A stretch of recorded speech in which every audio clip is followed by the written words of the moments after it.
Picture this, 6,000 years ago, beneath a sky untouched by smog or city lights, small clusters of mud brick homes began to grow into something extraordinary.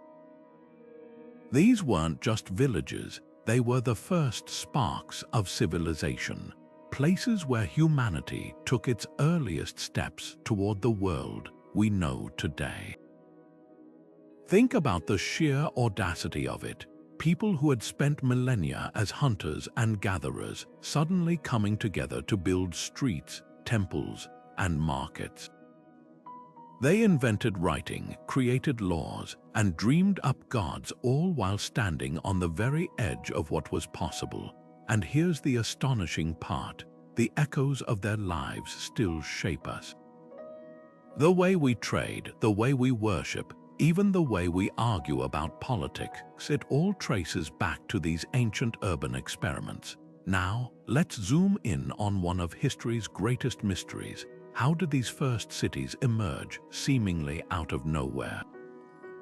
It wasn't like someone just woke up and decided to invent urban life. No, this was a slow, messy, and utterly fascinating transformation. Imagine the Tigris and Euphrates rivers, their waters nourishing the land between them, the place the Greeks would later call Mesopotamia, the land between the rivers. Here, in this fertile crescent, people discovered that by working together, they could grow more food, store it, and protect it. And with that simple realization, everything changed. Walls went up, temples reached for the heavens, and for the first time, humans had to answer a question we're still grappling with today. How do you live with thousands of strangers without descending into chaos? What's truly breathtaking is how much these ancient cities got right. Take Hüyük, for example, a metropolis so powerful its name became synonymous with greatness. At its peak, it was home to tens of thousands of people, a staggering number for a world without modern technology.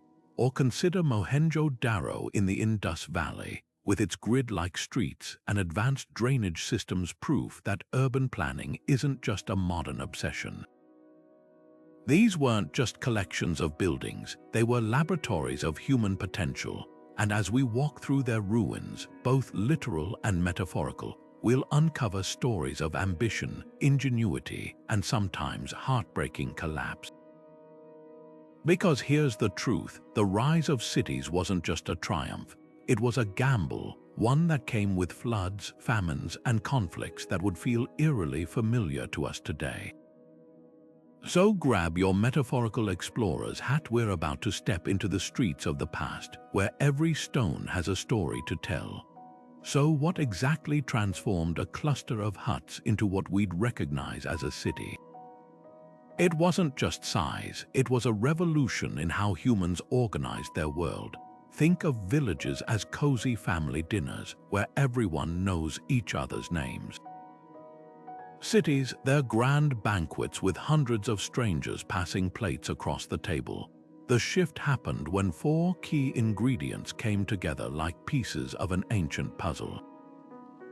First came centralized power. Someone had to decide where to build canals or settle disputes between merchants. Then specialized jobs emerged, because when one person could focus entirely on perfecting pottery while another mastered metallurgy, society suddenly leaped forward. Monumental architecture rose as physical proof of this collective ambition, with temples and palaces scraping the sky long before skyscrapers. And beneath it all pulsed trade networks stretching hundreds of miles, bringing lapis lazuli from Afghanistan to Mesopotamia, or obsidian from Turkey to the streets of Jericho. Consider Satal Hüyük in modern-day Turkey, where 9,000 years ago, people lived in honeycomb-like homes with rooftops as streets. It had density but lacked true urban planning, more like an overgrown village where residents painted vivid murals but didn't build public spaces. Contrast that with in Mesopotamia 2,000 years later, where the ziggurat dominated the skyline, surrounded by distinct neighborhoods for craftsmen, priests, and traders. That's the difference between settlement and city, the moment when community became civilization. The air in these places hummed with new ideas, where a potter might overhear a merchant's tale of distant lands and incorporate foreign designs into their work. Art flourished not just as decoration but as accounting, with cylinder seals rolling transaction records onto clay tablets. The real magic happened in the mixing. When diverse groups clustered together, farmers trading with herders, soldiers protecting scribes, their collisions sparked innovations that no isolated village could achieve. Mohenjo-Daro's standardized weights and measures show how commerce demanded fairness across thousands of transactions, while Uruk's Epic of Gilgamesh reveals how urban life gave birth to literature's first superhero. These weren't just population centers but idea factories, where humanity's greatest experiments in living together played out brick by brick. And though their languages faded, their breakthroughs from law codes to lunar calendars still whisper to us through the ages, reminding us that every modern metropolis owes its DNA to those daring first cities. Between those two winding rivers, the Tigris and Euphrates, a revolution was brewing, one that would change humanity forever. Mesopotamia's fertile soil did more than grow crops. It cultivated ideas that shaped the modern world. Picture Uruk at its height, a metropolis of 50,000 souls where the world's first written words were pressed into clay. This wasn't just a city, it was an engine of progress where scribes recorded grain shipments on cuneiform tablets while priests atop ziggurats charted the stars. The sheer scale of cooperation required to keep these early cities functioning is staggering. Farmers feeding thousands, engineers designing irrigation canals, and administrators allocating resources with mathematical precision. What set Mesopotamia apart wasn't just its innovations but how they intertwined. Take irrigation. Diverting river water to fields allowed surplus crops, which fed specialized workers who could focus on perfecting crafts like metalworking or textiles. That surplus then became trade goods shipped down river on reed boats to distant markets. And here's where it gets fascinating. Trade demanded record keeping, which birthed cuneiform, the world's first writing system. Those wedge-shaped symbols started as simple accounting marks but soon captured everything from epic poetry to legal disputes. The Code of Ur-Nammu, written over 4,000 years ago, still echoes in modern laws with its eye for an eye principles. Babylon later perfected this legacy under Hammurabi, whose famous law code wasn't just about justice but standardization, proof that urban life required shared rules. Meanwhile, the ziggurats piercing the skyline weren't merely religious symbols. They were ancient data centers where priests tracked lunar cycles, creating the 60-minute hour we still use today. Even their failures teach us when salinity from over-irrigation poisoned the soil. It became history's first ecological warning. Mesopotamia's true gift wasn't just its inventions, but its blueprint for how diverse skills, farming, building, governing, could fuse into something greater than the sum of its parts. The echoes of their experiment still resonate every time we check the clock, sign a contract, or walk down a city street. While Mesopotamia built ziggurats that scraped the heavens, another urban miracle was unfolding 1,500 miles to the east, where the Indus River nurtured a civilization so advanced, its achievements still baffle archaeologists today. Walk through the ruins of Mohenjo-Daro, and you're not just stepping over ancient bricks, you're navigating streets laid out with mathematical precision, wide enough for 2 ox carts to pass comfortably. Every block follows the same orientation, as if planned by some visionary architect centuries ahead of their time. And beneath those streets, the world's first sophisticated drainage system, with clay pipes funneling wastewater away from homes, a luxury even Rome wouldn't match for another 2,000 years. What's truly astonishing is how standardized everything was.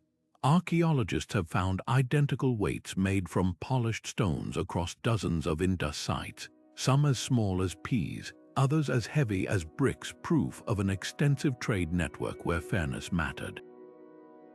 Their artisans mass-produced pottery with such consistent measurements that experts suspect they used basic assembly lines. Even their bricks followed a universal ratio, perfectly proportioned for sturdy construction. This wasn't just urban planning, it was a masterclass in efficiency, a Bronze Age version of modern city codes that prioritized function alongside beauty. Yet for all their brilliance, the Indus people left no grand statues of kings or boastful victory monuments. Their seals depict unicorns and meditating figures, but where are the warrior kings glorified in other ancient cultures?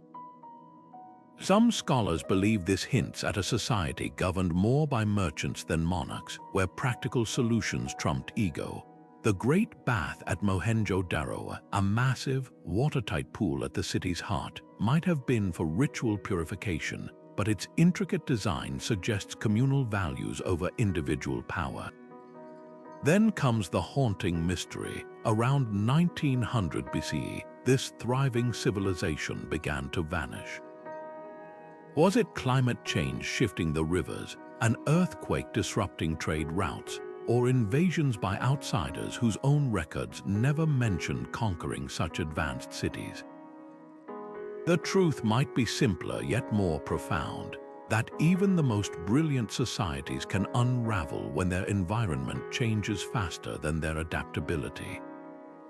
As the cities emptied, their knowledge of urban living didn't disappear entirely.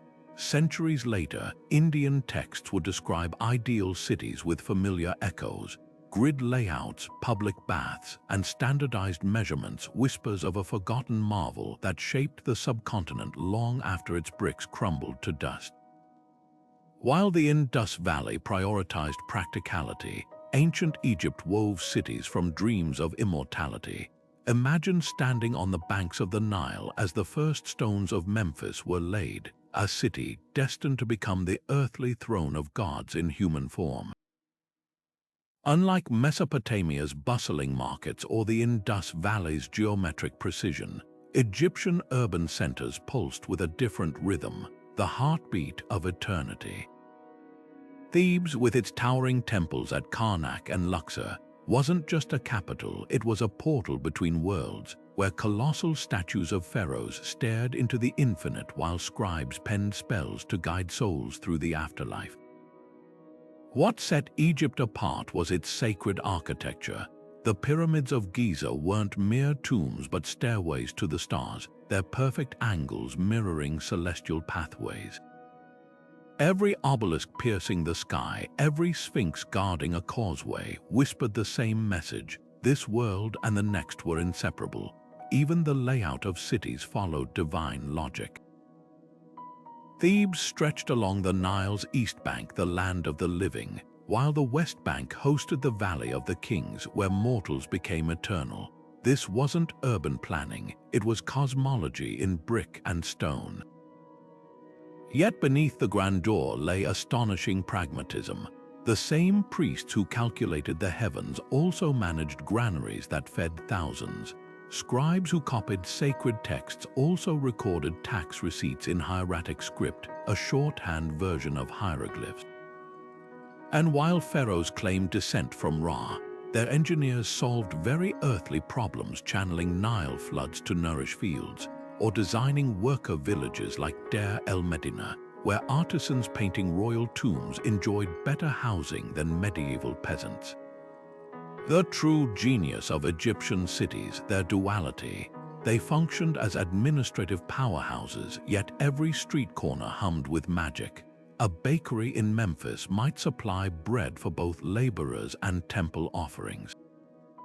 The same river that carried trade ships also symbolized the journey of the sun god Ra. Even their decline holds lessons. When foreign rulers like the Persians or Greeks took control, they often posed as pharaohs, proving Egypt's cultural pull was stronger than any invasion. The stones of Thebes may have crumbled, but the idea they embodied, that cities could bridge mortal and divine, still shimmers in humanity's collective imagination, as enduring as the Nile's endless flow. The waters of the Yellow River didn't just carve through the earth, they sculpted the foundations of Chinese civilization itself. While Mesopotamia and Egypt built with sun-dried bricks, the cities rising along this turbulent river worked in rammed earth, creating walls so dense they still stand after 3,000 years. At Urartu, archaeologists uncovered not just a settlement but a blueprint for empire, a sprawling complex of palaces, workshops, and tombs arranged with meticulous symmetry. Here, artisans cast bronze vessels so exquisite they became symbols of divine authority, their intricate designs whispering of a society where craftsmanship and power were inseparable. What makes these early Chinese cities extraordinary is how they prefigured the rhythms of later dynasties. The palace district at Urartu wasn't just a ruler's home, it was a celestial mirror, aligned to the stars with its main hall facing south, a tradition emperors would follow for millennia.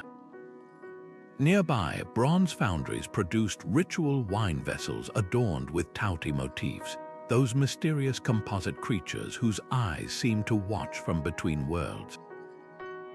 These weren't mere decorations but sacred objects that connected rulers to ancestral spirits, blending artistry with spirituality in ways that would define Chinese culture. Beneath the grandeur lies an even more fascinating story, the birth of bureaucracy. Clay pots found at Urartu bear marks that may be proto-writing, precursors to the oracle bone script of the Shang dynasty. Imagine administrators counting grain stores with knotted cords or etching symbols onto turtle shells, inventing record-keeping systems to manage a growing web of villages and trade routes. The Yellow River's unpredictable floods demanded cooperation on an unprecedented scale, turning these early urban centers into laboratories of governance where flood control became the crucible of statecraft. Yet for all their sophistication, these cities remained deeply rooted in the land. Unlike Mesopotamia's imported lapis lazuli or Egypt's Nubian gold, Urartu's power flowed from local resources, the river's fertile lower soil and nearby copper mines. Their bronze workers perfected alloy ratios through trial and error, creating resonant bells for rituals and deadly spear tips for armies. When archaeologists unearthed a dragon-shaped turquoise mosaic, they weren't just finding art. They were uncovering the earliest threads of a cultural tapestry that would eventually include everything from the Great Wall to the Forbidden City. The true legacy of these cities isn't just in their walls or artifacts, but in how they encoded ideas that still shape China today. The concept of the mandate of heaven, the reverence for ancestral wisdom, even the ideal of harmony between human order and natural forces, all found early expression here. As the Yellow River continues its restless journey to the sea, it carries with it the echoes of those first urban dreams where earth and bronze, flood and famine, forged a civilization destined to endure. While the old world buzzed with the clatter of bronze tools and the scratch of styluses on clay, an entirely different urban experiment was unfolding along the arid coast of Peru. The Norte Chico civilization didn't need towering ziggurats or hieroglyph-covered tombs. Their cities rose from cotton and stone, whispering secrets of a society that thrived without two pillars we consider essential: pottery and writing. Picture 26 sprawling ceremonial centers dotting the Soup Valley, their flat-topped pyramids built not from mud bricks but from countless woven reed bags filled with rocks, an ingenious solution in a land without abundant timber or clay. What makes these cities extraordinary is how they flipped conventional wisdom. While other early civilizations emerged from fertile river valleys, Norte Chico flourished between desert and ocean, drawing wealth from the sea's bounty and the valley's narrow strips of irrigated land. Archaeologists still marvel at the remnants of their trade networks, mountains of anchovy bones suggesting fish sustained thousands, while cotton from inland valleys became fishing nets and textiles exchanged across hundreds of miles. This wasn't just barter, it was a complex web of interdependence where coastal communities provided protein and inland farmers grew the crops that made fishing possible. At Caral, the most studied Norte Chico site, sunken circular plazas and pyramidal mounds tell a story of communal ritual rather than royal excess. Unlike Egyptian pharaohs or Mesopotamian kings, these leaders likely wielded authority through religious prestige rather than military might. The haunting sound of bone flutes found in the ruins hints at ceremonies that bound society together, while quipu-like knotted cords, possibly an early record-keeping system, show how necessity breeds innovation. Without written words, they may have used these intricate knots to track tribute, astronomical cycles, or even myths. The real lesson of Norte Chico lies in its quiet resilience. While later Andean cultures like the Moche or Inca would capture imaginations with gold and grandeur, these first city dwellers proved civilization could blossom in unlikely places through cooperation rather than conquest. Their cities lacked fortifications, their art depicted no battle scenes, and their greatest monuments were spaces for gathering rather than displays of individual power. When drought eventually silenced their flutes around 1800 BCE, they left behind not just stone plazas but a radical idea that urban life could be woven from reciprocity as surely as their cotton nets pulled sustenance from the sea. Buried beneath the dusty plains of central Turkey lies a time capsule from humanity's first urban experiment, Satal Hüyük, a labyrinth of mud brick homes so tightly packed that residents moved across rooftops instead of streets. Imagine a city without alleys, without palaces, without even a central temple, just a honeycomb of nearly identical dwellings where families buried their dead beneath painted platforms and adorned walls with bull horns and goddess figures. This wasn't just a settlement, it was a 9,000-year-old riddle that forces us to rethink everything we assume about early cities. What makes Satal Hüyük astonishing isn't its size, though 8,000 inhabitants made it a megalopolis for its time, but its radical equality. Unlike the towering ziggurats of Mesopotamia or Egypt's pharaonic tombs, here there are no obvious monuments to power. Every house follows the same basic design, a single room with platforms for sleeping, working, and even interring ancestors beneath layers of plaster.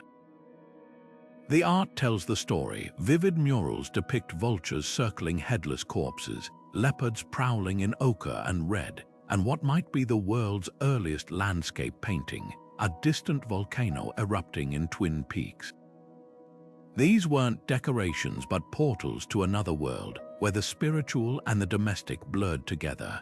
Archaeologists still debate how this place functioned without rulers or bureaucrats. There's no evidence of grain stores controlled by elites, no weapons suggesting standing armies. Instead, they've found something subtler, houses periodically demolished and rebuilt, their foundations meticulously filled with ritual deposits, a newborn skeleton here, a cache of obsidian tools there. This suggests a society bound by shared beliefs rather than top-down control, where renewal was a communal act. The dead weren't buried in cemeteries but kept close, their skulls sometimes plastered and painted to resemble living faces, ancestors literally woven into the fabric of daily life. Then there's the mystery of the goddess figurines, plump female statues long misinterpreted as symbols of matriarchy. Modern research reveals a more nuanced truth. While women likely held significant status, Satal Hüyük's power structures might have been fluid, shifting with seasons or rituals. A single building might serve as a home, a workshop, and a shrine at different times, its floors stained with ochre from ceremonies and fire pits still holding charred grains from meals. The city's eventual decline holds its own lessons. As climate shifted and neighboring villages adopted new farming techniques, Satal Hüyük clung to its old ways. Its final layers show houses growing isolated, the once vibrant murals replaced by plain walls. Yet in its heyday, this place proved urbanization could emerge from cooperation rather than coercion, a Neolithic alternative to the pyramid building model. When the last family packed their painted pots and walked away, they left behind not just ruins but a provocative question. What if the first cities weren't born from kings and taxes, but from shared stories painted on damp plaster under the flickering light of tallow lamps? Imagine a world where every waking moment is spent searching for the next meal, no time for building temples, no energy for crafting poetry, no space in the mind for anything beyond survival. That was humanity's reality for 99% of our history, until a quiet revolution took root in the soil. The first cities didn't rise from conquest or divine inspiration. They grew from something far more humble, the ability to store grain. When early farmers in the Fertile Crescent domesticated wheat and barley around 10,000 years ago, they weren't just filling their bellies, they were accidentally inventing the future. Take Mesopotamia's alluvial plains, where the Tigris and Euphrates deposited nutrient-rich silt with each flood. Here, farmers discovered that by diverting river water into fields, they could coax the land into producing far more than needed for immediate survival. That surplus became civilization's fuel. Extra calories meant not everyone had to till the soil. Some could become potters, turning clay into vessels to store that precious grain. Others became scribes, tracking its distribution with wedge-shaped marks on tablets. And a few, perhaps the most ambitious, became rulers, deciding who got how much and when. The ziggurats of weren't just religious symbols. They were the ancient equivalent of grain silos, both physically and spiritually anchoring a society built on agricultural abundance. But this revolution wasn't confined to the Middle East. In China's Yellow River Valley, millet and later rice cultivation allowed villages to coalesce into dynasties. The same held true for the maize-fed empires of Mesoamerica, where a single cob the size of a thumb evolved over centuries into the lifeblood of the Maya and Aztecs. Even in the Andes, where terraces carved into mountainsides defied gravity, potatoes and quinoa sustained cities like Tiwanaku at altitudes that would leave modern visitors breathless. The real magic lay in how these crops shaped culture. Wheat and barley thrived in Mesopotamia's predictable floods, fostering a worldview centered on cyclical renewal. Rice paddies in China demanded meticulous cooperation, reinforcing Confucian values of harmony. Corn's three sisters, beans and squash growing alongside, maize became a living metaphor for indigenous American communal life. Agriculture didn't just feed cities, it encoded their DNA, determining whether they would be ruled by priest kings overseeing granaries or merchant clans trading surplus along river routes.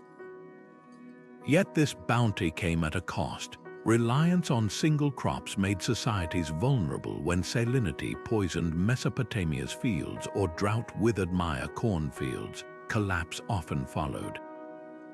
The very walls that protected grain stores also created hierarchies, with some eating lavishly while others toiled in distant fields.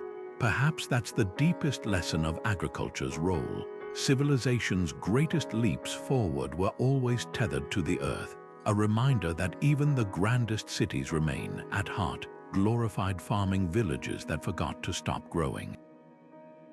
Picture a merchant in ancient untying a leather pouch to reveal stones the color of a twilight sky, lapis lazuli, hauled from mines 600 miles away in Afghanistan. This wasn't just a transaction, it was a meeting of worlds. The same blue stone might eventually adorn a Sumerian queen's necklace, inlay an Egyptian sarcophagus, or grace a Minoan fresco, linking civilizations that never knew each other directly. Trade routes were the ancient internet, transmitting not just goods but the DNA of culture itself. Caravans winding through mountain passes and ships hugging coastlines carried something far more valuable than cargo. They carried ideas.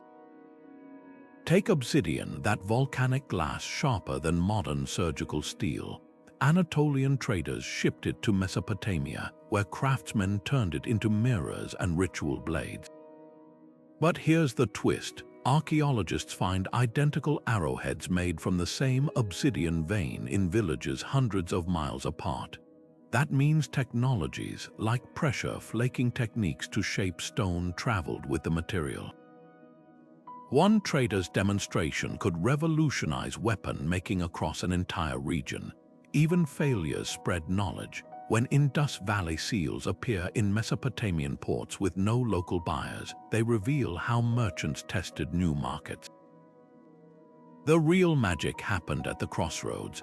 Byblos on the Levantine coast became a linguistic melting pot where cuneiform tablets sat beside Egyptian hieroglyphic invoices.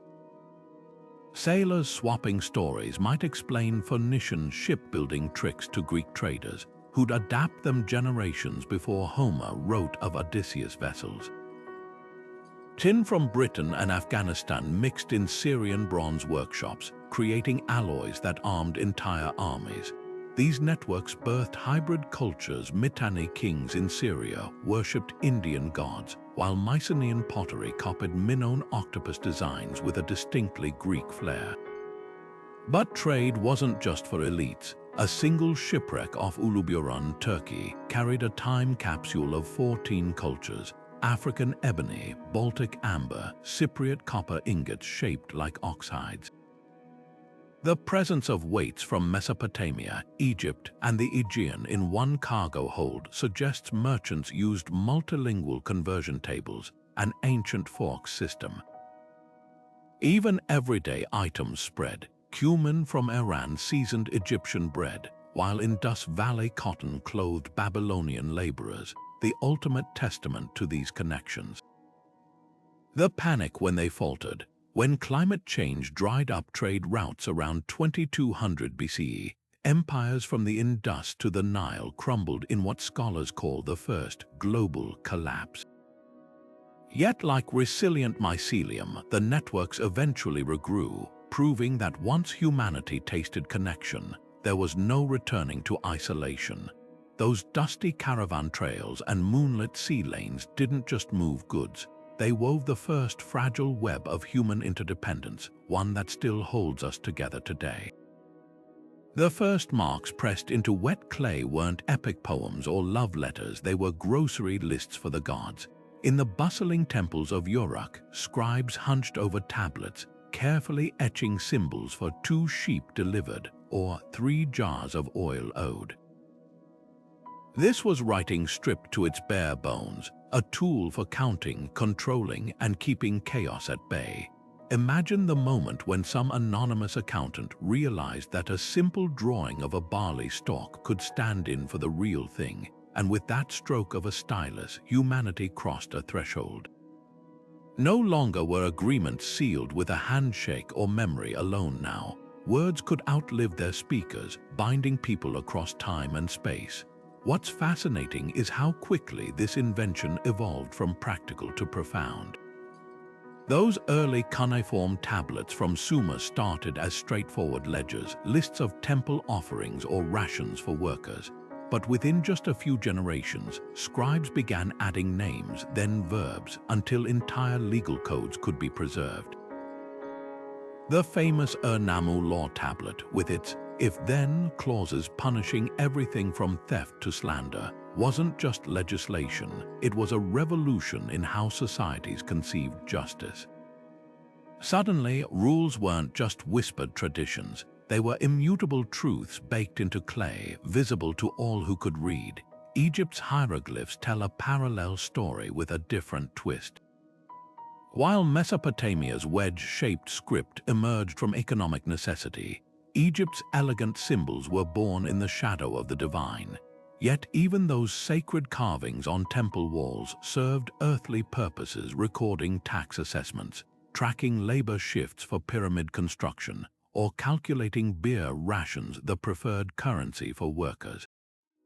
A single ostracon, a pottery shard reused as notepaper, might bear a scribe's hurried notes about grain stores alongside doodles of a pharaoh's falcon emblem. The sacred and the mundane coexisted in every stroke. The true unsung heroes, the scribble schools where children spent years mastering hundreds of symbols. In Mesopotamia, students copied tablets over and over, their mistakes scraped away by impatient teachers. One surviving exercise reads like ancient detention. Why didn't you show up for school? You said I was kidnapped. That's a lie. These weren't just schools but factories producing the human infrastructure cities needed to function. A skilled scribe could command a salary 10 times that of a laborer, their reed stylus mightier than any soldier's sword. Yet writing's greatest power lay in its ability to transcend individuals. When Hammurabi erected his law stele, he wasn't just asserting authority, he was creating a system that would outlast him.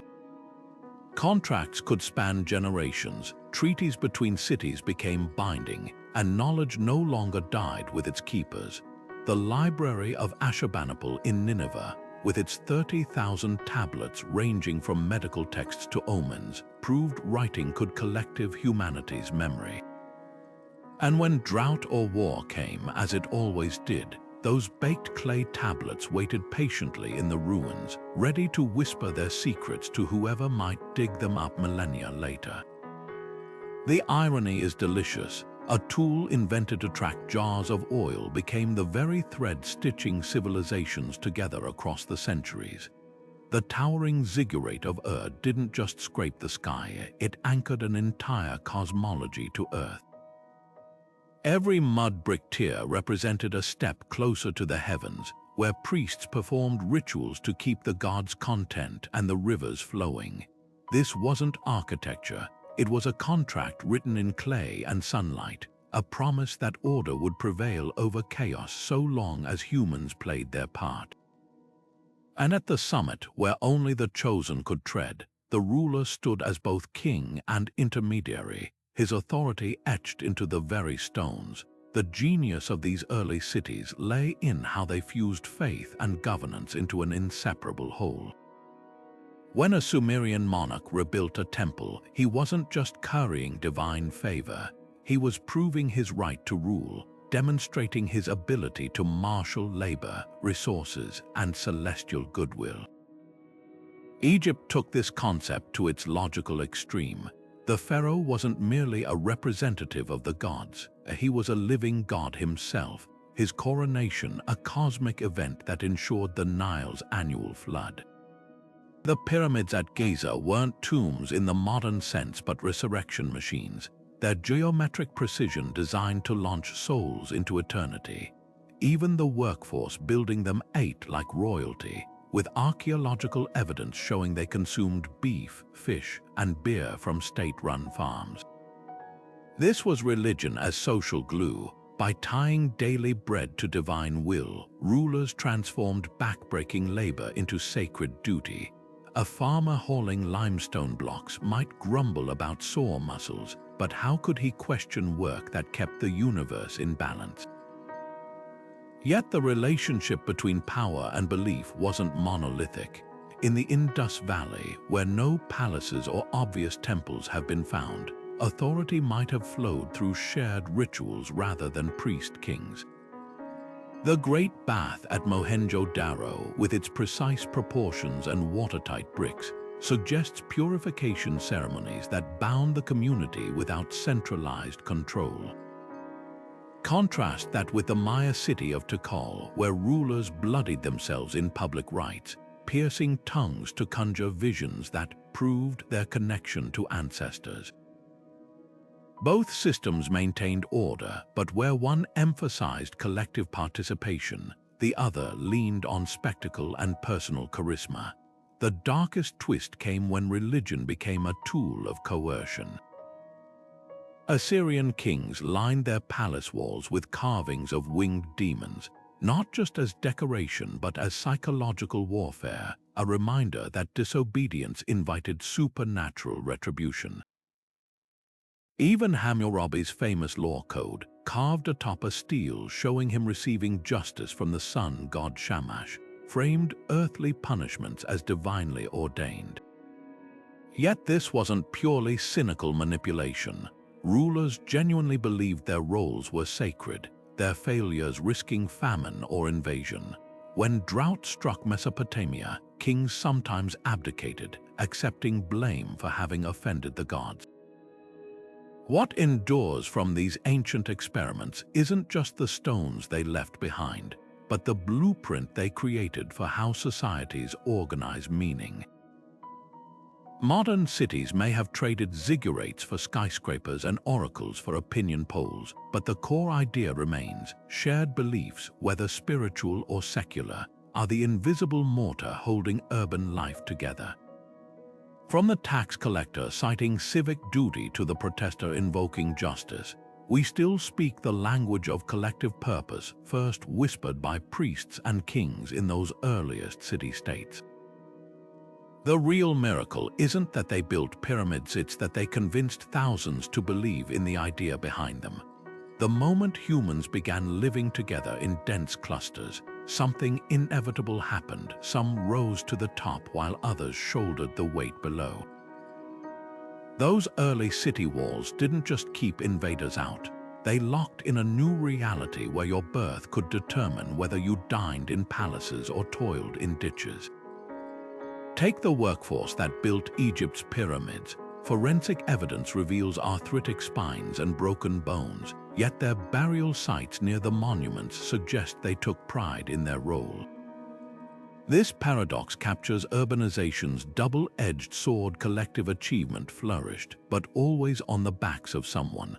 Archaeology paints a vivid picture of how these hierarchies hardened. In Ur's royal cemetery, excavated tombs show stark contrasts. Queens buried in golden headdresses alongside sacrificial attendants poisoned to accompany them. Meanwhile, laborers' quarters at Giza held stacks of bread molds but no jewelry. What's startling isn't just the inequality, it's how quickly it became systematized. Cuneiform tablets from Mesopotamia detail rations. Temple priests received 6 liters of barley daily, skilled craftsmen 4, and enslaved workers barely 2. These weren't arbitrary numbers but carefully calculated ratios, reinforcing that some lives literally counted more than others. Yet class systems weren't purely oppressive, they also drove innovation. When elites demanded luxury goods, entire specialized trades emerged. Lapis lazuli from Afghanistan required miners, traders, lapidaries, and artisans to transform raw stone into celestial blue inlays. The Indus Valley's standardized weights suggest merchant classes powerful enough to insist on fair measures. Even slavery had grim nuances. Some Mesopotamian contracts show enslaved people conducting business independently, paying their owners a cut. Social pyramids, however cruel, created niches where skills could flourish. A potter's son might perfect glazing techniques over generations, while scribble families guarded literacy as their hereditary privilege. Religion often sanctified these divides. Sumerian hymns proclaimed kings were shepherds chosen by gods to guide their human flocks. Pharaohs wielded crook and flail not just as tools but symbols their duty to both protect and discipline. The irony: many divine rulers faced rebellions when harvests failed, proving even celestial mandates had earthly limits. At Teotihuacan, a startling absence of royal burials hints at possible revolts against concentrated power. The most enduring legacy of these early class systems: they taught societies to see inequality as natural. When children grew up walking past ziggurats built by their ancestors' forced labor, hierarchy felt as immutable as the sunrise. Yet cracks always appeared. like the Babylonian merchant who sued a noble for unpaid debt, or the Egyptian tomb sketches mocking pompous officials.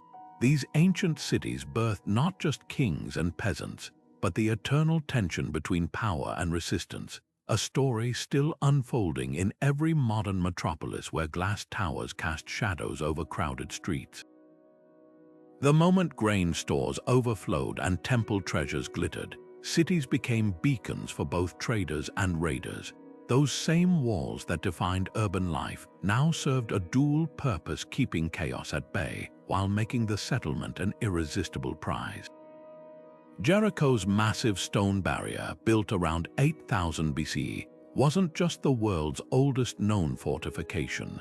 It was a declaration. Behind its thickness lay something worth defending, a collective investment so valuable that generations labored to raise it higher with each passing century. Military strategy shaped city layouts in ways still visible today. Walk the ruins of Mohenjo-Daro, and you'll find no grand gates or obvious defensive towers, just orderly streets and uniform bricks. Scholars debate whether this reflects peace or a different kind of defense, social cohesion as armor. Contrast that with Mesopotamia's where the ziggurat doubled as a last stronghold, its staircases narrow enough to bottleneck invaders. Even the placement of wells wasn't accidental. At Duality in the Indus Valley, reservoirs were carved inside city walls, ensuring siege-resistant water supplies. The real game changer came when protection became professional. Early villages relied on every able-bodied person to grab a spear when danger approached, but cities could afford specialists. Assyria's standing armies, with their iron weapons and disciplined ranks, weren't just fighting forces, they were early examples of taxpayer-funded public services. Soldiering evolved from seasonal duty to a career path, complete with loot-based incentives. A cuneiform tablet from Mari records a commander's complaint about troops refusing to march without bonus payments, proving some aspects of military life never change. Warfare didn't just defend cities, it transformed them. The need for siege engines spurred advances in engineering, while captured slaves built monumental architecture. Diplomatic marriages between city-states, like those documented in Egypt's Amarna letters, show how defense alliances birthed complex international relations. The Hittites even pioneered history's first known peace treaty after the Battle of Kadesh, etching its terms on silver tablets. Yet the greatest irony lies in how often these precautions failed. The very walls meant to ensure survival could become traps when enemies breached them, as the fiery destruction layers at Troy and Ugarit attest. Perhaps that's why some cities invested in dual defenses, not just physical barriers but divine ones. Babylon's Ishtar Gate, adorned with glazed dragons, proclaimed that the gods themselves guarded its threshold. In the end, every moat, every watchtower, every clay tablet begging allies for reinforcements reveals the same truth. Civilization's light always attracts shadows, and the dream of safety is as old as cities themselves. Beneath the shadow of ziggurats and along the crowded alleys of ancient marketplaces, humanity's ingenuity caught fire. The wheel, often hailed as civilization's game-changer, didn't start as a transportation marvel. It began humbly as a potter's tool in Mesopotamia around 3500 BC. Picture a craftsman spinning clay between their palms, realizing that circular motion could be harnessed. Within centuries, that simple rotation evolved into axle-mounted wheels hauling grain to storehouses and trade goods across deserts. What made this invention revolutionary wasn't just the mechanics, but how it reshaped society. Suddenly, a farmer could transport harvests to city markets in hours instead of days, shrinking distances and expanding economies. Metallurgy tells an equally transformative tale. In the smithies of Mohenjo-Daro, artisans alloyed copper with tin to create bronze, a material so superior it named an era. These weren't mere tools, they were multipliers of human capability. A bronze plow could till harder soils, feeding growing populations, while sharper weapons altered the balance of power. The real breakthrough came when metalworkers standardized their craft. Archaeologists find nearly identical bronze axes from the Indus to the Euphrates, proof that technical knowledge flowed along trade routes like liquid innovation. But some technologies thrived in obscurity. In the Andes, Norte Chico civilizations built without pottery or wheels, yet their quipu, a system of knotted cords, may have been an early form of data storage. Each knot's position and color potentially recorded harvest yields or astronomical cycles, a tactile predecessor to modern computing. Meanwhile, Egypt's mastery of leverage and inclined planes birthed monumental architecture, their ramp systems turning impossible pyramids into calculated engineering feats. The most underappreciated innovation, bureaucracy.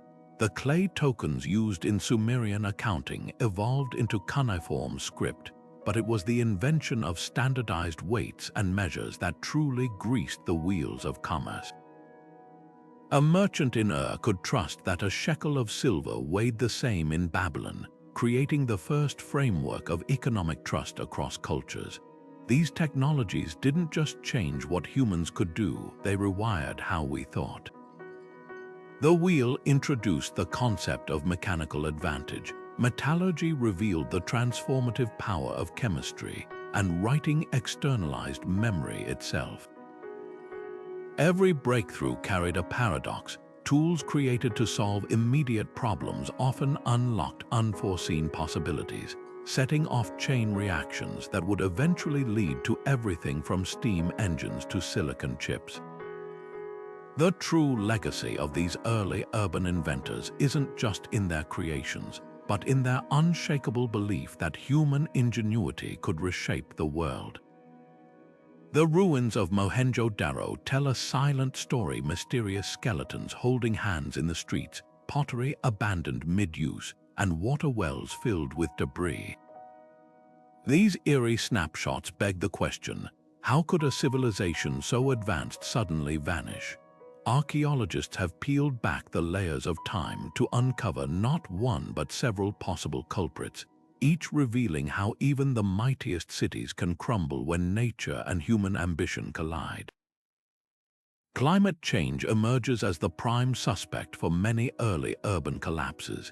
In Mesopotamia, centuries of irrigation left fields poisoned with salt, turning fertile soil barren as wheat yields plummeted.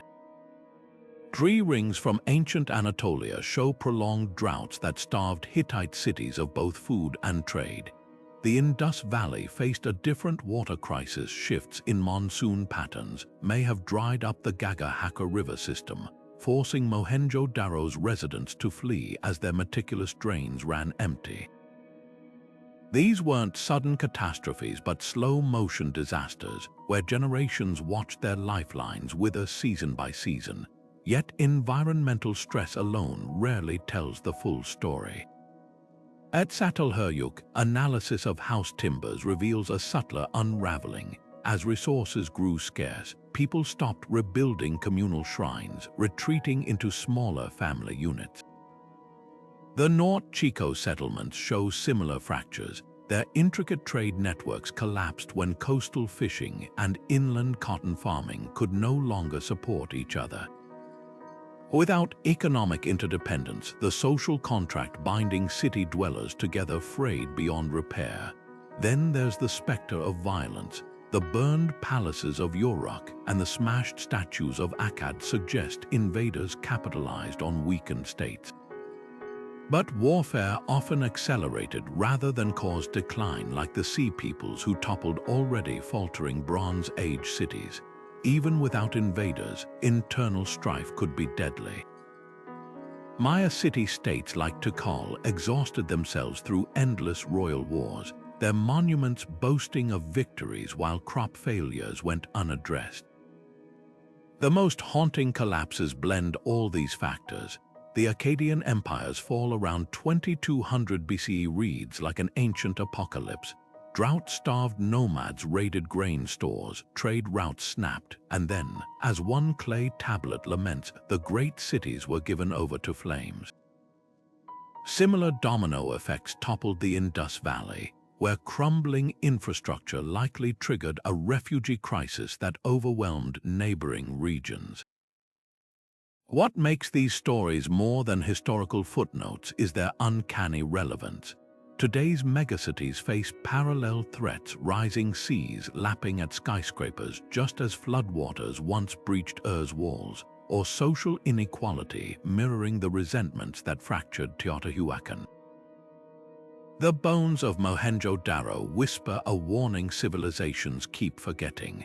No amount of engineering brilliance or cultural achievement grants immunity to nature's whims or human folly. Perhaps that's why abandoned cities haunt our imagination, not as ruins but as mirrors. Walking through the ruins of Mohenjo-Daro feels eerily familiar: wide main streets intersecting at perfect right angles, smaller lanes branching off like capillaries, and carefully aligned houses sharing walls for efficiency. This wasn't haphazard growth, it was urban planning engineered with a precision that would impress modern architects. The Indus Valley civilization didn't just build cities, they designed systems with standardized brick sizes ensuring uniformity and gravity-fed drains running beneath streets to manage wastewater. What's staggering is how these innovations weren't isolated experiments but part of a deliberate vision for collective living, one where functionality and public health walked hand in hand. Egypt's cities took a different approach, aligning avenues with celestial events. Thebes' grand processional way didn't just connect temples, it mirrored the path of the sun god Ra, turning urban space into a cosmic diagram. Even worker villages like Deir el-Medina followed meticulous layouts, with identical houses arranged along straight lanes to streamline construction. This wasn't just about aesthetics, it reflected a belief that earthly order mirrored heavenly harmony. The same principle guided Teotihuacan in Mesoamerica, where the Avenue of the Dead aligns with the Pleiades star cluster, proving ancient planners from across the globe shared a common instinct: cities should resonate with both human and divine rhythms. The Romans later perfected these ideas on an imperial scale. Their military camps evolved into grid-planned cities like Timgad in Algeria, where Cardo and Decumanus streets divided space like a chessboard. Yet beneath this rigidity lay remarkable adaptability: aqueducts adjusted to terrain gradients, and public baths placed strategically to serve all social classes. Pompeii's stepped street crossings even allowed pedestrians to avoid muddy roads while carts rumbled past, a Bronze Age solution to traffic management. What's most striking is how these ancient blueprints still shape our world. Manhattan's grid owes as much to the Indus Valley as it does to 19th-century surveyors. Zoning laws separating residential and commercial areas, that's a concept as old as Ur's distinct craft quarters. Even today's green building standards echo features like Mohenjo-Daro's sun-dried bricks or Babylon's rooftop gardens. The real lesson isn't just in their techniques, but in their philosophy, that cities succeed when they balance individual needs with collective well-being. Those narrow, shaded streets in Marrakech's Medina or Kyoto's earthquake-resistant wooden structures prove ancient wisdom often outlasts modern trends. Perhaps the most humbling realization comes when comparing ancient failures to modern challenges. Cahokia's sprawling mounds near the Mississippi show what happens when growth outpaces infrastructure. Deforestation and flooding eventually emptied North America's greatest pre-Columbian city. Sound familiar? From traffic congestion to urban heat islands, we're still wrestling with the same fundamental question those early planners faced: how to build places that thrive without consuming themselves. The difference is we have millennia of their trial and error to guide us if we're willing to look beyond concrete and steel to see the patterns they left behind. Dawn in ancient Ur began not with alarm clocks, but with the rhythmic grinding of grain against stone. In cramped courtyard kitchens, women kneaded dough for the day's flatbread while toddlers played at their feet, their tiny hands imprinting miniature versions of the same cuneiform tablets their older siblings practiced in scribble schools. Step outside and the air hummed with a symphony of haggling merchants, bleating sheep, and the metallic clang of coppersmiths hammering out tools. This wasn't just survival, it was humanity's first experiment in urban vibrancy, where every alleyway pulsed with the messy, glorious business of living together. Take the marketplace, that beating heart of early city life. Under makeshift awnings, a farmer from the outskirts might trade barley for a potter's finest jug, while a priest's assistant counted out lapis lazuli beads for temple decorations. The real social media of its time, the water fountain where women balancing jars swapped gossip about whose son failed his scribe exams or which merchant's prices had soared after a caravan raid. Even children had roles, boys trailing craftsmen as apprentices, girls learning to spin wool while eavesdropping on their mother's negotiations. Homes revealed surprising intimacy beneath their mud brick walls. At Hüyük, families buried ancestors beneath sleeping platforms, literally resting atop their lineage. In Mohenjo-Daro, terraced roofs became nighttime gathering spots where neighbors shared stories under star-strewn skies. The walls of these dwellings weren't blank. They bore handprints, fertility symbols, and even early wall art like the famous Satal Hüyük bull murals, proving the human urge to personalize space is as old as cities themselves. Yet urban life wasn't all communal harmony. Legal tablets from Mesopotamia detail disputes over everything, a neighbor's leaking irrigation ditch flooding a rival's field, or a brewer watering down beer. The world's oldest known complaint letter, sent by a copper merchant named Nani around 1750 BC, rails against a supplier for delivering subpar ore. "Who am I that you treat me with such contempt?" Some tensions feel eerily modern: overcrowding, noise complaints, even zoning issues. A tablet from Ur mentions a weaver fined for operating a noisy loom too close to residential quarters. The rhythm of days followed seasonal pulses. During harvest, cities swelled with migrant laborers. When rivers flooded, everyone turned out to reinforce levees. Festivals broke monotony. The Babylonian New Year saw statues of gods paraded through streets while prisoners were temporarily freed. Evenings might find families listening to epic tales of Gilgamesh or local lore, the flicker of oil lamps casting shadows on walls where generations had recorded births, deaths, and everything in between. What's most striking is how these ancient urbanites balanced innovation with tradition. A young scribe might spend mornings memorizing centuries-old hymns, then afternoons drafting contracts for unprecedented business ventures. Potters recycled age-old designs while experimenting with new glazes from distant lands. This tension between preserving collective memory and embracing change still defines city life today. The echoes of their daily struggles and triumphs linger in our own commutes, market runs, and neighborhood dramas, proving that while technology evolves, the human experience of urban living remains remarkably constant. Beneath the grand narratives of kings and conquerors, the quiet revolution of women's labor and leadership pulsed through every street of the earliest cities. In Mesopotamia, the world's first signed author wasn't a warrior or ruler. It was Enheduanna, a high priestess who composed hymns to the goddess Inanna on clay tablets in 2300 BC. Her words, meticulously copied by scribes for centuries, reveal a woman who shaped theology and politics from her role in Ur's moon temple. But she wasn't an anomaly.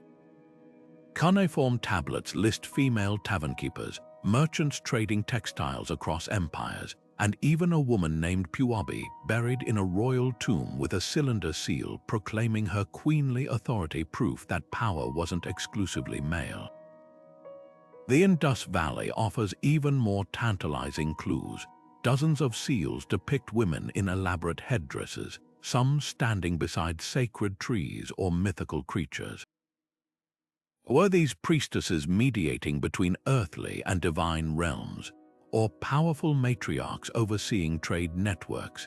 The absence of palaces or obvious royal iconography suggests a society where influence might have flowed through less centralized channels, perhaps through women's control of craft production or ritual knowledge. At Harappa, archaeologists found workshops where beads were polished in identical homes, hinting at family-based industries where mothers passed skills to daughters.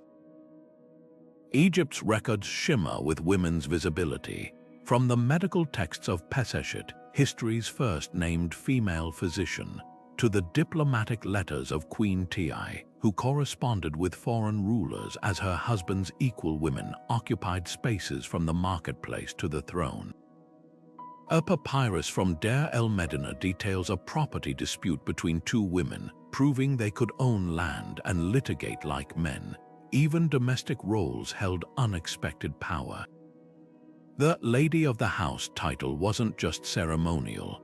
It denoted managers of complex households that functioned as economic hubs, where weaving, brewing, and food production fed both families and temple economies. Yet the shadows linger. For every Puabi or Enheduanna, countless unnamed women labored invisibly, grinding grain for hours daily. Skeletons show arthritic knees from kneeling at querns, weaving textiles that became currency, or raising children in crowded urban quarters. The same cities that celebrated goddesses could relegate living women to secondary status. Hammurabi's laws, while allowing female tavern operators, punished adulterous women with drowning. The paradox is striking. Urban life both expanded and constrained women's agency, offering new opportunities while codifying inequalities that still echo today. What emerges from the fragments is a tapestry far richer than victim or empowered stereotypes. Women navigated early cities as dealmakers and deities. As laborers and lawmakers, their stories etched not in grand monuments but in the small, stubborn details. A seal pressed into clay, a hymn copied by generations, or the bones of a weaver whose hands shaped the fabric of civilization itself. Their legacy isn't just in what they achieved, but in how they forced societies to accommodate their presence, one policy, one prayer, one trade deal at a time. The hands that shaped the first city walls also carved beauty from stone and spun stories into song because survival was never enough. In the shadow of Ur's ziggurat, artisans pressed delicate gold leaves onto wooden lyres, their sound boxes adorned with bull heads whose hollow eyes seemed to hold the weight of centuries. This wasn't mere decoration, it was humanity shouting into the void, "We are here and we feel." The standard of that stunning mosaic of shell and lapis lazuli, doesn't just depict war and peace, it pulses with the rhythm of a society that understood art as essential as bread. Each tiny tile whispers of banquet musicians plucking strings, of scribes etching poetry between tax records, proving that even the earliest bureaucrats craved beauty. Music wove itself into the fabric of urban life with surprising universality. In Egypt, hieroglyphs show harpists performing for feasts, their melodies echoing in tomb paintings meant to serenade the dead for eternity. The Indus Valley yielded clay whistles shaped like birds, perhaps children's toys, or ritual instruments to mimic celestial calls. But the most haunting discovery came from Syria, a 3,400-year-old hymn carved in cuneiform, the oldest known musical notation. When modern musicians reconstructed it, the melody dedicated to the moon god's wife rippled with an eerie familiarity, as if the gap between ancient Ugarit and today's listeners collapsed into a single, trembling note. Literature blossomed where clay met stylus. The Epic of Gilgamesh wasn't just Mesopotamia's crowning literary achievement, it was therapy for an urbanizing world. Here was a king grappling with mortality, his adventures mirroring the existential questions haunting crowded city streets. How do we find meaning? Can friendship outlast death? Meanwhile, Egyptian scribes penned satires poking fun at arrogant officials, while love poems compared sweethearts to lotus blossoms, proof that humor and romance transcended even pyramids. The true power of these artifacts lies in their contradictions. A Sumerian statue might depict a worshipper with oversized, pleading eyes, both a devotional object and a psychological snapshot of human vulnerability. Maya murals at Calakmul show ballplayers mid-game, their vibrant uniforms frozen in motion, yet the scenes also reveal the brutal stakes of ritual sport. Even functional objects carried artistry. A Babylonian map of the world scratched onto a small clay tablet blends geography with mythology, placing the city of Babylon at the center of a cosmic ocean. Why does this matter today? Because these creations form the first threads in humanity's collective story. When a harpist plucks a string tuned to the same interval Enheduanna's musicians used, or when a modern poet borrows Gilgamesh's themes of loss, they're not copying, they're conversing across millennia.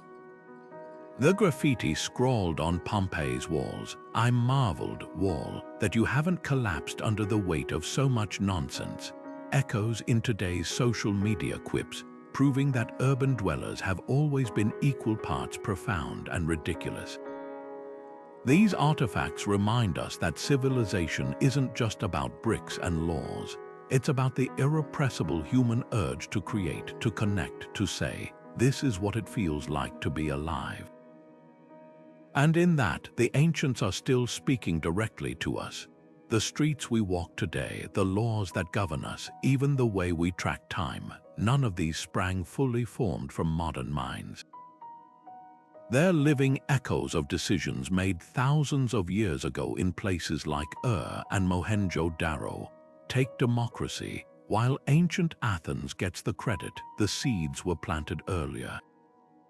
In Mesopotamian city-states, assemblies of elders advised kings, and cuneiform tablets record merchants resolving disputes through councils.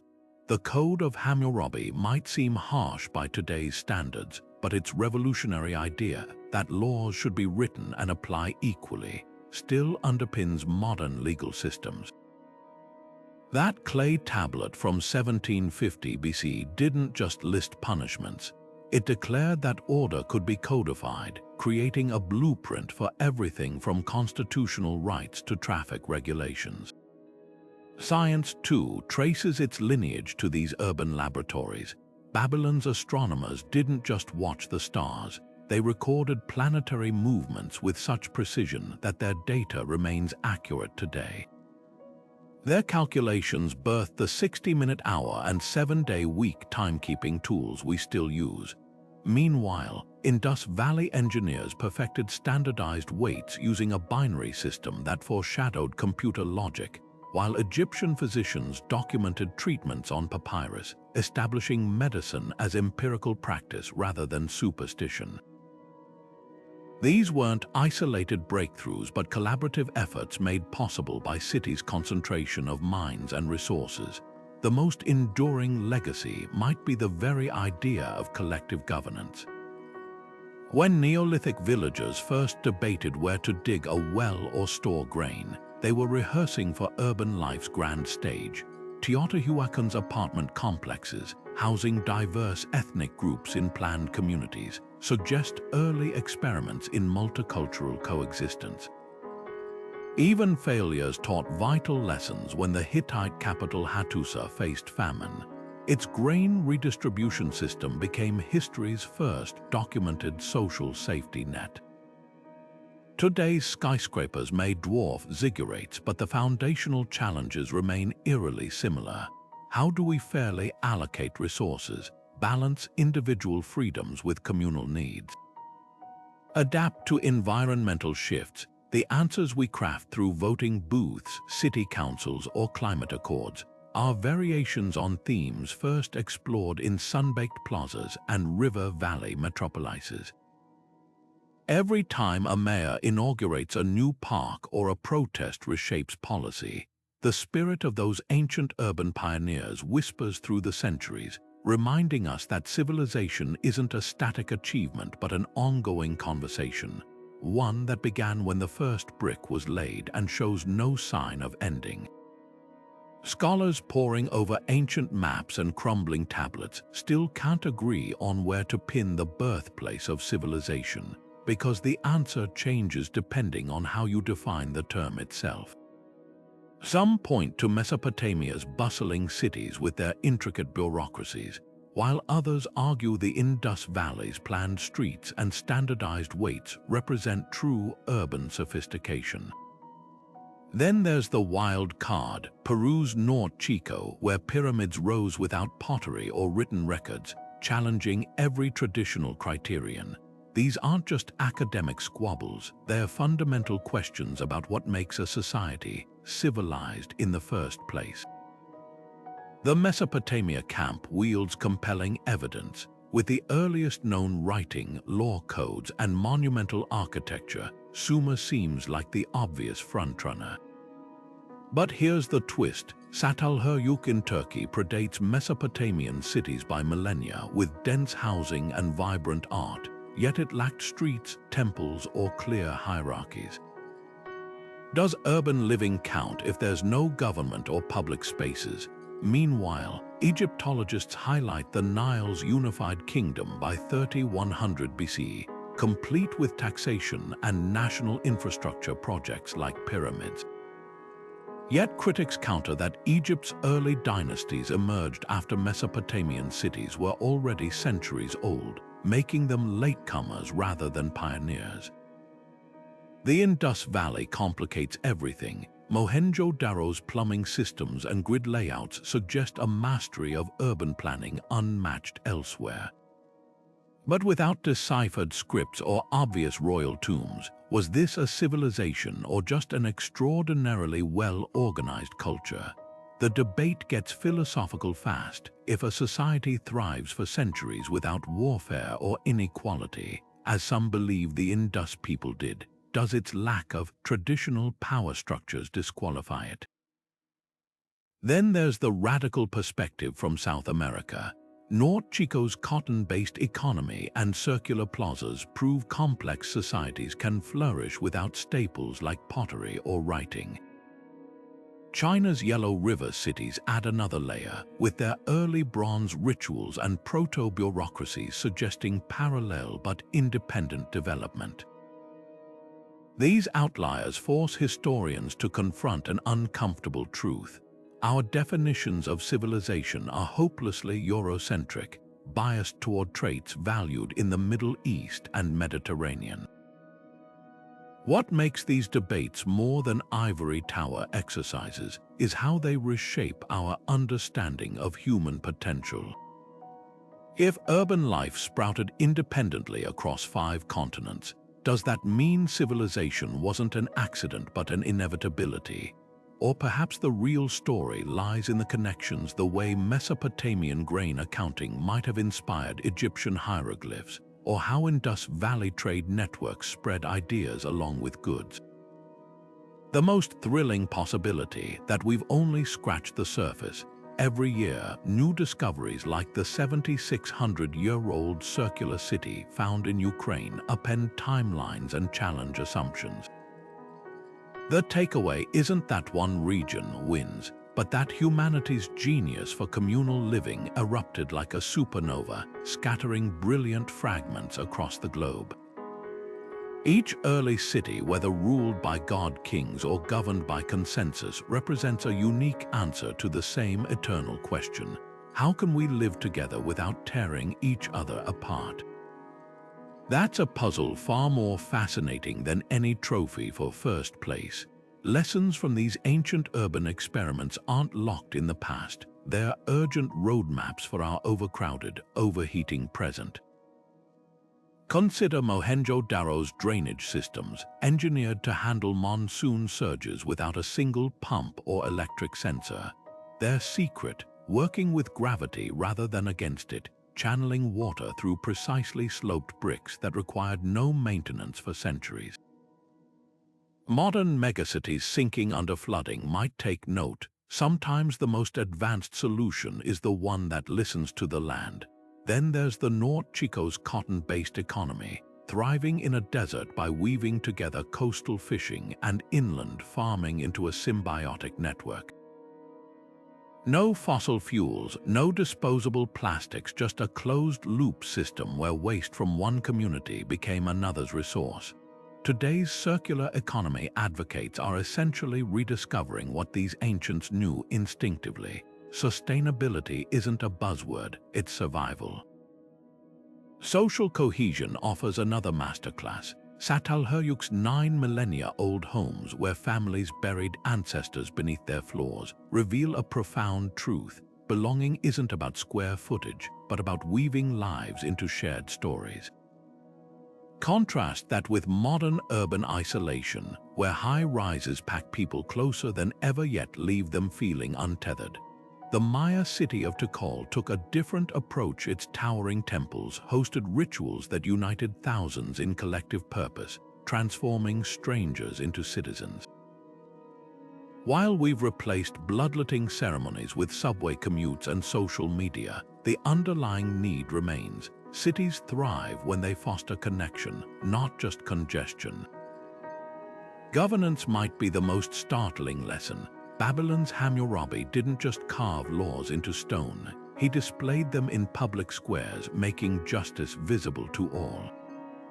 The Indus Valley's apparent lack of warlords or opulent palaces suggests another model entirely. Perhaps cities can flourish without centralized coercion, guided instead by shared norms and mutual benefit. Even failures instruct us. When the Akkadian Empire collapsed under drought and rebellion, their rigid hierarchy left no room for adaptation. Compare that to the ancient Nabateans, who turned Petra's scarcity into strength with ingenious water capture systems that shifted with the climate, a Bronze Age version of today's resilient cities movement. The most humbling realization: these societies often understood their limits. Mesopotamians worshipped gods of chaos alongside order, a cultural reminder that human plans are fragile. The people of Teotihuacan designed their metropolis to align with celestial cycles, embedding humility into urban grids. As we race to smart city our way out of crises, their example whispers a warning. Technology won't save us unless it's rooted in reverence for the systems that sustain us. The echoes of their choices, both brilliant and catastrophic, are everywhere: in our water wars, our housing crises, our struggle to balance growth with equity. They've already run these experiments. We just need to read the lab notes. Beneath the shifting sands of Iraq, a team of archaeologists brushes away dust to reveal a clay tablet no bigger than a smartphone. But its cuneiform markings tell a story that upends decades of scholarship. This tiny fragment, discovered just last year near the ruins of Babylon, lists astronomical observations centuries older than previously recorded, proving Mesopotamians were mapping the stars with mathematical precision far earlier than we imagined. It's not an isolated find. Across the globe, from the jungles of Guatemala to the deserts of Pakistan, shovels and scanners are uncovering truths that force us to redraw the timeline of urban civilization. Take the recent LiDAR scans over the Maya city of Tikal, where lasers pierced dense canopy to expose a sprawling network of reservoirs and causeways, evidence of water management so advanced it sustained millions during droughts. Or the excavations at Ghana Tepe in Turkmenistan, where a Bronze Age metropolis emerged from the Karakum Desert with a sophistication rivaling contemporary Egyptian and Indus cities, complete with intricate jewelry workshops and a fire temple that reshapes our understanding of Zoroastrian origins. These aren't just additions to history, they're full-scale rewrites. Some of the most startling revelations come from beneath our feet in unlikely places. A highway construction project near Naples unearthed a perfectly preserved Roman-era shop district, its walls still bearing frescoes of gladiators and price tags scrawled in charcoal. Meanwhile, in Turkey's Göbekli Tepe, carbon dating pushed the site's age back another millennium, suggesting monumental architecture predated agriculture by thousands of years, a discovery that flips the traditional narrative of civilization's progression on its head. Then there are the accidental finds that read like adventure novels. A farmer in Israel's Jezreel Valley stumbled upon a Crusader-era sword crusted with marine life after a drought lowered lake levels, while Peruvian schoolchildren playing near Chan Chan uncovered a cache of Chimu-era silver figurines. Even technology plays detective now. Multispectral imaging on Egyptian papyri recovered from mummy wrappings has revealed lost speeches by Greek orators and early Christian texts, their ink invisible to the naked eye for 2,000 years. What ties these discoveries together isn't just their ability to surprise us, it's how they humanize the past. A fingerprint preserved in a Mesopotamian brick, a child's leather sandal found near Pompeii's harbor, or the remnants of a shared meal in a Satal Hüyük dwelling all whisper the same truth. These weren't abstract, ancient peoples, but individuals with hopes and routines not so different from our own. As drones map lost cities in the Amazon and AI deciphers burnt Herculaneum scrolls, one thing becomes clear. We've only begun to scratch the surface of humanity's first chapters. Each layer of dirt holds not just artifacts, but invitations to rethink what we know about resilience, innovation, and what it truly means to build a society worth remembering.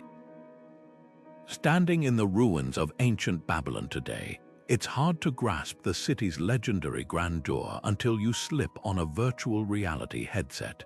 Suddenly, the dusty mounds transform into the Ishtar Gate's towering cobalt blue walls, glazed tiles shimmering with golden dragons and bulls. This isn't just a pretty simulation, it's a revolution in how we experience history. Archaeologists and programmers now collaborate to rebuild lost cities pixel by pixel, using everything from drone map topography to cuneiform descriptions of street widths.